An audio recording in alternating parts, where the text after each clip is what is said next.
Hello, I'm John Molesky. Welcome back to another episode of Wilson Center Now, a production of the Woodrow Wilson International Center for Scholars. My guest today is Kristie Kenney. She is a former senior U.S. diplomat who served as the 32nd counselor of the United States Department of State. She also served as ambassador to the Republic of Ecuador, to the Philippines, and most recently to Thailand. Ambassador Kenney is a recipient of the Secretary of State's Distinguished Service Award and held the nation's highest diplomatic rank of Career Ambassador in the United States Foreign Service. She joins us today to talk about the aftermath of the U.S.-Japan-Philippines Trilateral Summit held in Washington, D.C. Ambassador Kenney, welcome. Thank you for joining us. Thank you. It's great to be with you and my friends from the Wilson Center. Well, thanks. We really are pleased to have you here. So let me start with just a general observation about the significance of the meeting and the agreement that emerged from it. Yeah, thanks. Let me start, if you don't mind, by taking us back on a little bit of history and background. Oh, no, that's terrific. We love history here at the center. You know that. Well, not everyone follows these issues perhaps as closely as I do. But first of all, important to remember that Japan and the Philippines are both treaty allies of the United States in Asia. They're among our 5 treaty allies, and they're both fellow democracies. But the relationship, particularly between the Philippines and Japan, we turn back to a time before we were alive, 80 years ago.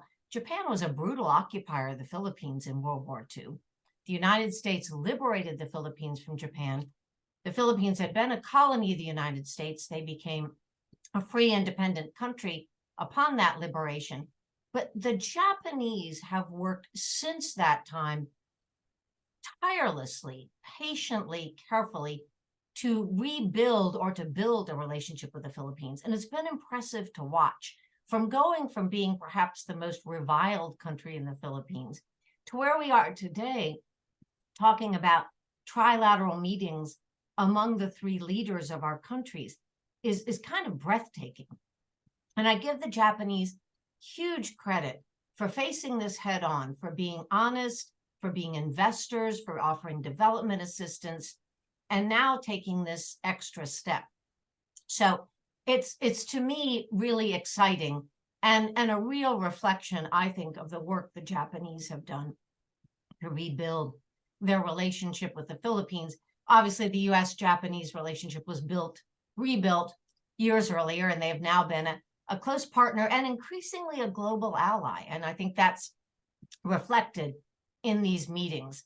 And a couple things I'd say about it. Our 3 nations represent 500 million people, billion with a B. So that's a big population swath to have. We're all also, if you will, Pacific powers. The United States, we sometimes forget, has a very large Pacific coast and a lot of interest in what happens in Asia. Japan and the Philippines are both island states. So there's a lot we share in common. And to have these meetings wasn't just a question of the 3 leaders meeting. Last year, 2023, the national security advisors of the 3 countries met several times in person and virtually. The foreign ministers also met virtually and in person. So there's been a lot of work to get to the stage where the 3 leaders sat down here in Washington a little less than a week ago and came up with a pretty ambitious agenda.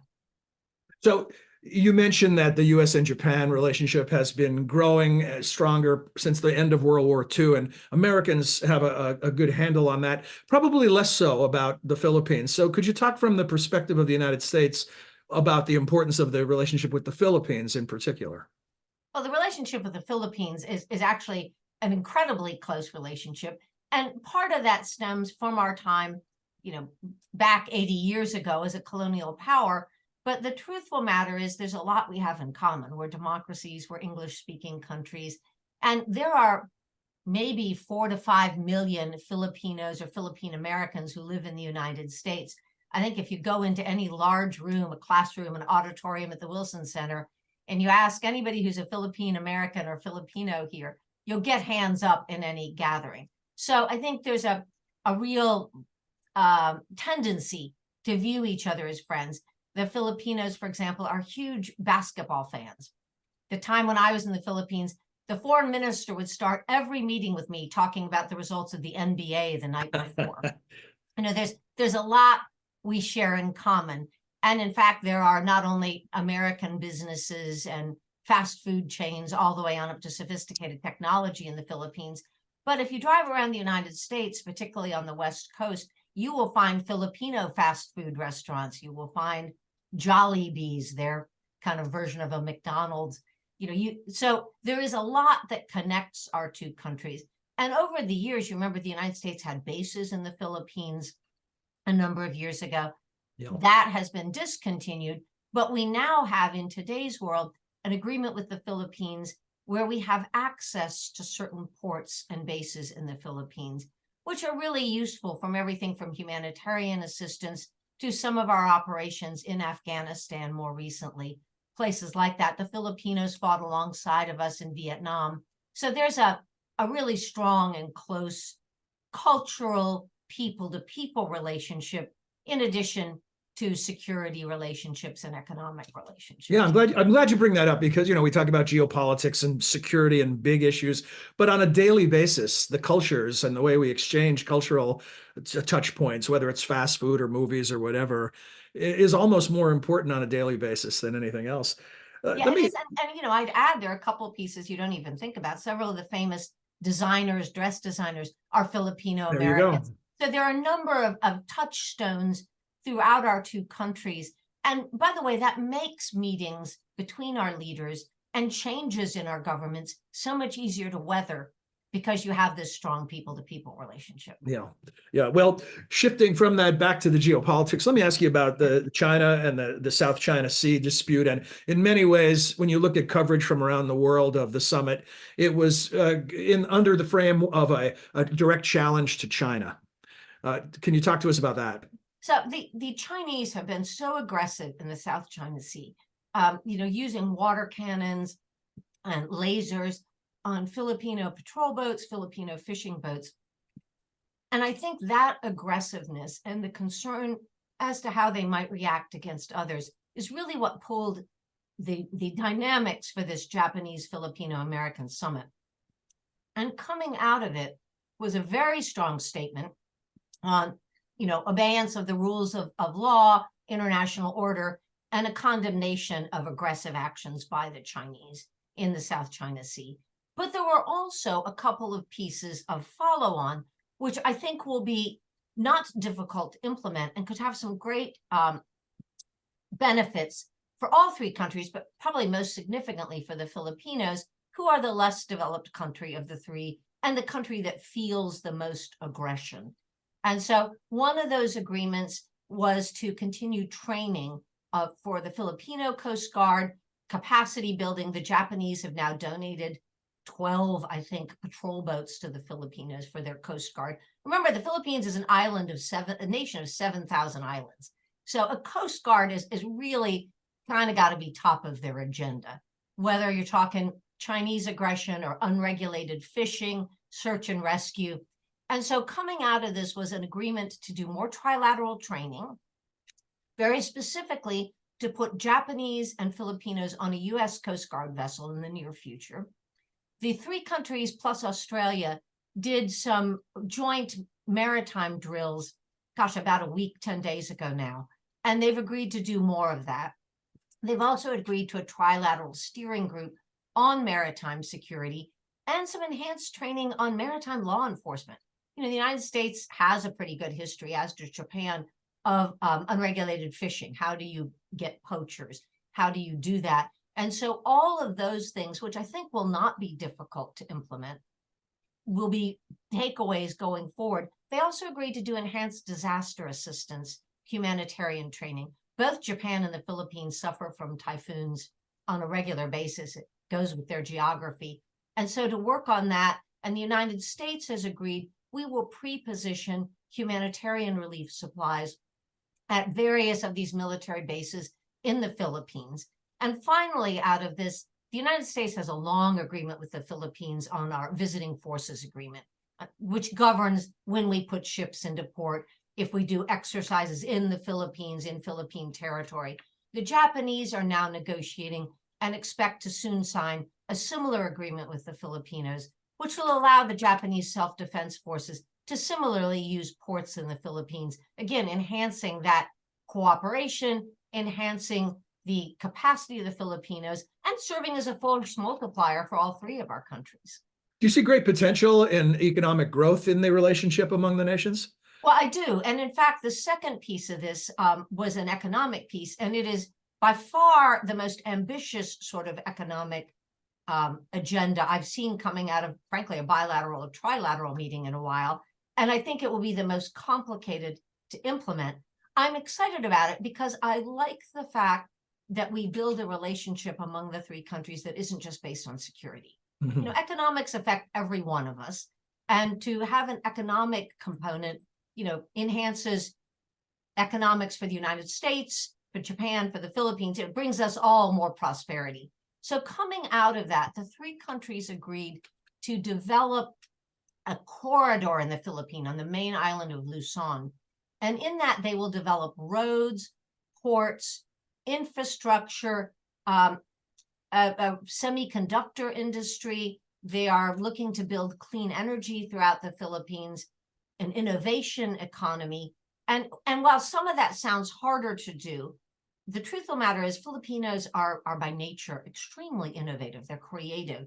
And there already are a number of research and design facilities from American companies located in the Philippines, taking advantage of an English-speaking educated population. So I think that's something to build on. And specifically, the three countries called out the semiconductor industry with an idea of diversifying the supply around the world, building resilient supply chains for all of us.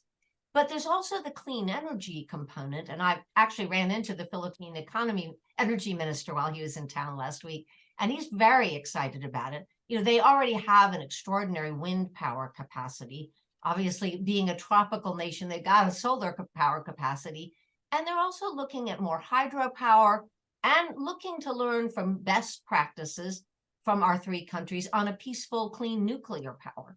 So, you know, helping the Filipinos become very solidly a middle-income country. They've got good growth rates, but they really need to build a more inclusive economy and one that's forward-looking, that has more modern technologies, resilient supply chains. So that's all fascinating to me. Now, I know you want to ask, how hard is this going to be to implement? Well, that's always the challenge, right? And I think it may be. I've talked to officials, American officials involved, and they say the easy part is that the three countries already have a good business relationship. They know each other well. American companies have been in the Philippines for years, ditto Japanese companies. Secretary of Commerce of the US just led a trade mission out there, trade and investment mission within the last month. So there's a lot of interest. Again, many American countries are looking at where they can go and diversify overseas. They also say that these projects, while they'll need to be controlled by a steering committee, they don't have to be joint. So the Japanese could invest in a port or a railroad, whereas the United States could invest in semiconductor training for Filipinos. So there are pieces that I think could be quite easily put together.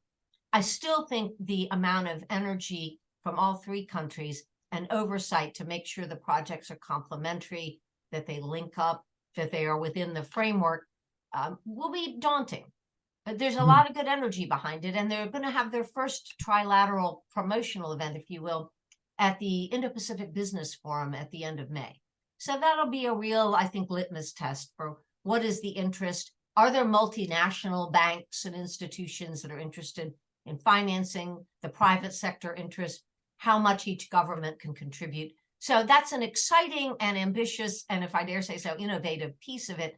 I think it may be a lot longer term in terms of seeing benefits than the security side, which I think is quite easily implementable and can be easily built upon. Yeah, they talk the talk. Now we'll see if they can walk. Exactly. Right? Well, the devil's always in the details. Yeah. Well, about that, you know, based on your analysis today, based on the readouts from the three countries, based on reporting around the world, it's hard to imagine a more successful summit than what was just happened. But was there any agenda items? Was there anything left on the table? Were there things that still need to be ironed out at some future time? That's a great question. I didn't hear of any. I actually talked to all three sides, and I didn't hear anybody complaining. They were all glowing. The Filipino president, who I also saw at the end of the week, was just glowing. It also helped that both sides had bilateral meetings with the United States. And so the Japanese, had a state visit with a meeting, and then the Filipinos had a meeting with President Biden, a meeting with the Secretary of State, the National Security Advisor, meetings with the Secretary of Defense. So there was a robust series of bilateral. And so some of these issues that I think might not have been in the trilateral agenda were included bilaterally. There are a couple of things that I didn't see included, and maybe that the trilateral isn't ready for those yet. I could see at some point the three countries could harness their collective energy and power to be helpful on other issues. And all three of our countries are very interested in what happens, for example, in Myanmar. Or what if there's a natural disaster in a neighboring ASEAN country? Would the three of our countries then be well prepared after they've done all this trilateral training to assist? I noted the Australians participated in their exercises with the Filipinos, Japanese, and Americans 10 days ago. Is there a role for the Australians to join this partnership at some stage? So I think the future could be quite exciting. None of those topics, to the best of my knowledge, were included. And I think they could be, perhaps, if this becomes a much more regular partnership, as it looks pretty poised to do. I want to ask you about the bigger picture. I think as we sit here, I'm thinking of what's happening in the Middle East and the escalation between Israel and Iran. And it highlights how difficult it's been for the United States, as much as it's talked about the so-called pivot to the Pacific, or however you want to characterize it, how difficult that is because of these hotspots in the globe. Where do we stand in that context? I know the Biden administration continues to try to look west. How do you take, when you look at that, at the big scheme of things, what do you see? You put your finger on it. Every administration, has ideas and visions, and certainly President Biden has wanted to continue what had been a theme, I think, through several administrations of both Republican and Democrat, of expanding our interest in Asia, and at the same time recognizing both the need to manage our Chinese relationship responsibly, but the shadow that casts over much of the rest of Asia. But the world intervenes. We have the situation in the Middle East, which you and I have been watching the headlines the last few days. It's pretty hard not to be concerned. You've got a war in Ukraine that involves a lot of refugees scattered in fellow European countries, and obviously a serious conflict with Russia. You have famine in Sudan. You and I could make a long list. I think what I find encouraging about this trilateral, and I'll get to the bigger Asia picture, is that there's a role for those who are not in government.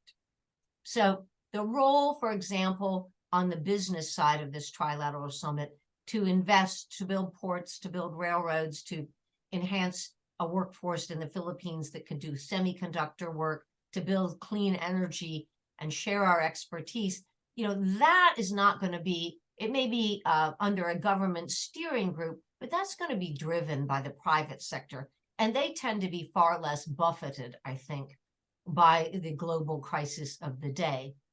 I do think that all of Asia has had good attention, certainly from President Biden and his team, but it's hard to keep that regular pace of meetings and visits. And I think they've tried hard to do so. And, any new administration will find the same challenge. It's hard to keep that when your attention must also be faced with, immense, serious global crises that demand urgent attention on behalf of the American people and, frankly, the rest of the globe. So I think that's the challenge for every administration, is how do you do that? How do you make sure some portion of the leadership looks at the rest of the world, whether it's Asia or Latin America or Africa?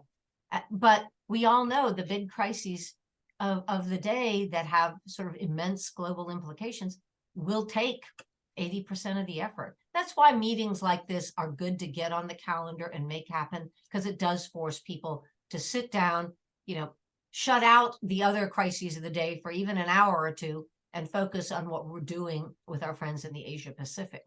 About that long-term prognosis, last week on the program, our guest was David Sanger, who has a new book out about new Cold Wars. And I think one analyst put it this way in talking about China and the US's focus on now, of course, Russia's invasion of Ukraine. And the analyst said, Think about it this way: Russia is the storm, but China is climate change. And I wonder, when you look at the Indo-Pacific, and I think of these three C's floating around in my head: cooperation, competition, confrontation. What do you see as the defining of those three C's? I know there'll be overlap and it's never just black and white, but in the near term and in the next decade or so, what do you see defining the region? I don't think anyone wants a war with China, and I don't think China wants a war with anyone either. So there's going to be competition. And I think it's managing that competition responsibly. I mean, let's be fair, we all have competition for issues, for whether it's hearts and minds, or whether it's, buying American products, or do you buy someone else's products? And so there's that competition is there. And I think that may be the defining term. And the hope I would have, I'd like to actually combine two of your terms, is see it as a cooperative competition. The Chinese are interested, and we've seen this in recent times, but going back even a decade, in looking at cooperation on illegal narcotics, for example, things that affect their population and the population of other Asian countries, of the United States. They're interested in looking at climate change, and we might have different perspectives on how to deal with that. But again, with other Asian nations, they're interested in that. So there are things that interest all of us. We all are worried about jobs, economy, education. And so, I think everyone wants to be able to, on some level, sell their products to the other country, do some kind of international trade, whether it's a formal trade agreement or just the ability to sell goods and services, or tourism to each other's countries. So I think it's going to be a cooperative competition. And I don't think that's a bad thing. I think that's actually something that could sustain us pretty well for the next 10 to 15 years as we chart through a globe that has increasingly global competition, a globe that's concerned about the proliferation of weapons. If you're in Asia, you're also looking at North Korea, a nuclear power with a very unstable leadership, and people who are also looking at the forces of non-state actors, the drug traffickers, the people who traffic in human beings, illegal wildlife trafficking, and finally, then the impetus of things like climate change. Well, I appreciate your optimism with a heaping helping of reality mixed in as well. Thank you, Ambassador Kenney, for joining us today. It was my great pleasure. I'd add that as a diplomat, I'm always an optimist. Diplomats always think there's a way to solve things. So thank you for letting me be with you and my friends from the Wilson Center. Thank you very much. Our guest has been Ambassador Kristie Kenney. We hope you enjoyed this edition of Wilson Center Now, and that you'll join us again soon. Until then, for all of us at the center, I'm John Molesky. Thanks for your time and interest.